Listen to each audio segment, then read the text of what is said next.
नमस्कार। स्वागत है आपका भोजपुर जीएस एकेडमी के डेली करेंट अफेयर प्रोग्राम में। बात करते हैं आज के महत्वपूर्ण करेंट अफेयर्स के बारे में।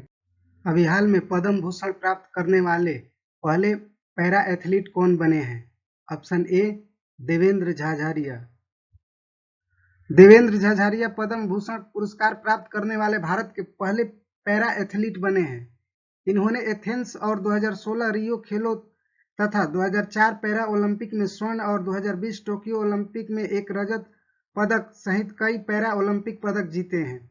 इनके संग अवनी लेखरा को भी पद्म श्री पुरस्कार से सम्मानित किया गया। वह एक ही खेलों में 2 पैरा ओलंपिक पदक जीतने वाली भारत की पहली महिला हैं। साथ ही पैरा ओलंपिक स्वर्ण अर्जित करने वाली भारत की प्रथम महिला है। अभी हाल में number 1 tennis player Ashleigh Barty ने संन्यास लेने की घोषणा की है। यह किस देश की है? Option D Australia. ऑस्ट्रेलियाई महिला टेनिस खिलाड़ी एशले बार्टी ने 25 साल की उम्र में टेनिस से संन्यास लेने की घोषणा की है। उन्होंने अपने करियर में 3 ग्रैंड स्लैम खिताब जीते हैं। 2019 में फ्रेंच ओपन तथा 2021 में विंबलडन और 2022 में ऑस्ट्रेलियन ओपन टेनिस जीती हैं। अभी हाल में भारत का कौन सा राज्य कार्बन तटस्थ खेती के तरीके को पेश करने वाला पहला राज्य बना है? Option C Kerala. केरल देश का पहला कार्बन तटस्थ खेती के तरीके को पेश करने वाला भारत का पहला राज्य बना है। इसके लिए सरकार ने 6 करोड़ 2022-23 के बजट में रखे हैं। पहले चरण में कृषि विभाग और आदिवासी क्षेत्रों के तहत 13 फर्मों में कार्बन न्यूट्रल खेती लागू की जाएगी। वर्ल्ड एयर क्वालिटी रिपोर्ट के अनुसार दुनिया के सबसे ज्यादा प्रदूषित राजधानी कौन बनी है? ऑप्शन डी नई Delhi. 2021 world air quality report के अनुसार लगातार चौथे वर्ष नई दिल्ली दुनिया का सबसे प्रदूषित राजधानी है। इसके अलावा दुनिया के 100 सबसे ज्यादा प्रदूषित शहरों में 63 शहर भारत के हैं। इस रिपोर्ट के अनुसार दुनिया भर का एक भी देश 2021 में WHO की वायु गुणवत्ता मानक को पूरा करने में कामयाब नहीं हुआ। भारत के सबसे प्रदूषित शहरों की सूची में भिवाड़ी राजस्थान सबसे ऊपर है। इसके बाद उत्तर प्रदेश का गाजियाबाद है। आपको बता दें कि यह रिपोर्ट दुनिया भर के 117 क्षेत्रों और देशों के 6475 शहरों PM 2.5 से लिए गए वायु गुणवत्ता के आंकड़ों पर आधारित है। अभी हाल में एबेल पुरस्कार 2022 किस अमेरिकी गणितज्ञ को दिया गया है?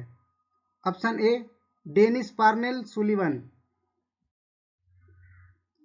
Norwegian academy science and letters ने अमेरिकी गणितज्ञ डेनिस पार्नेल सुलिवन को वर्ष 2022 के लिए एबेल पुरस्कार से सम्मानित किया गया है। यह पुरस्कार टोपोलॉजी में उनके व्यापक योगदान और विशेष रूप से इसके बीजगणितीय, ज्यामितीय और गतिशील पहलुओं के लिए दिया गया है। आपको बता दें कि एबेल पुरस्कार गणित के क्षेत्र में असाधारण योगदान को मान्यता देता है और नॉर्वेजियन सरकार द्वारा वित्त पोषित है और एबेल समिति की सिफारिशों का समर्थन करता है, जिसमें 5 अंतर्राष्ट्रीय स्तर पर मान्यता प्राप्त गणितज्ञ शामिल है। सत्य के अधिकार और पीड़ितों की गरिमा के लिए अंतर्राष्ट्रीय दिवस कब मनाया जाता है? ऑप्शन ए 24 मार्च।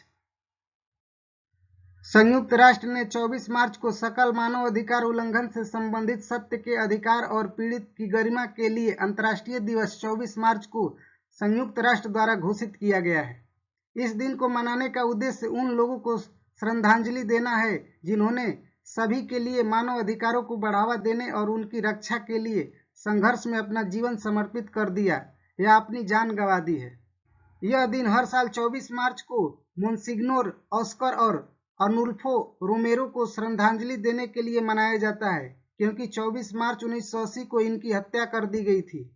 वह एल सल्वाडोर में सबसे कमजोर माने जाने वाले व्यक्तियों के मानव अधिकार के उल्लंघन की आलोचना करने में सक्रिय रूप से भाग लिए हुए थे। बात करते हैं आज के प्रश्न के बारे में, जिसका आंसर आपको कमेंट बॉक्स में देना है। अभी हाल में भारत ने किस देश के साथ एक्स डस्ट लिंक युद्धाभ्यास शुरू किया है? Option A Turkmenistan, option B Uzbekistan, option C Kazakhstan, option D Kyrgyzstan. अभी हाल में उत्तराखंड के नए मुख्यमंत्री के तौर पर किसने शपथ ली है? Option A Harish Rawat, option B Pushkar Singh Dhami, option C Nityanand Swami, option D इनमें से कोई नहीं। अभी हाल में किस देश में सबसे गर्म स्थान का रिकॉर्ड 53.2 डिग्री सेल्सियस रिकॉर्ड किया गया है? Option A Kuwait, option B Al Aziziyah, option C Jerusalem, option D काहिरा। ऐसे ही करंट अफेयर और जीएस फाउंडेशन लेक्चर पाने के लिए सब्सक्राइब कीजिए हमारे YouTube channel Bhojpur GS academy को और हमें फॉलो कीजिए फेसबुक और इंस्टाग्राम पेज पर। मिलते हैं अगले दिन के करंट अफेयर के साथ, तब तक के लिए इजाजत दीजिए। धन्यवाद।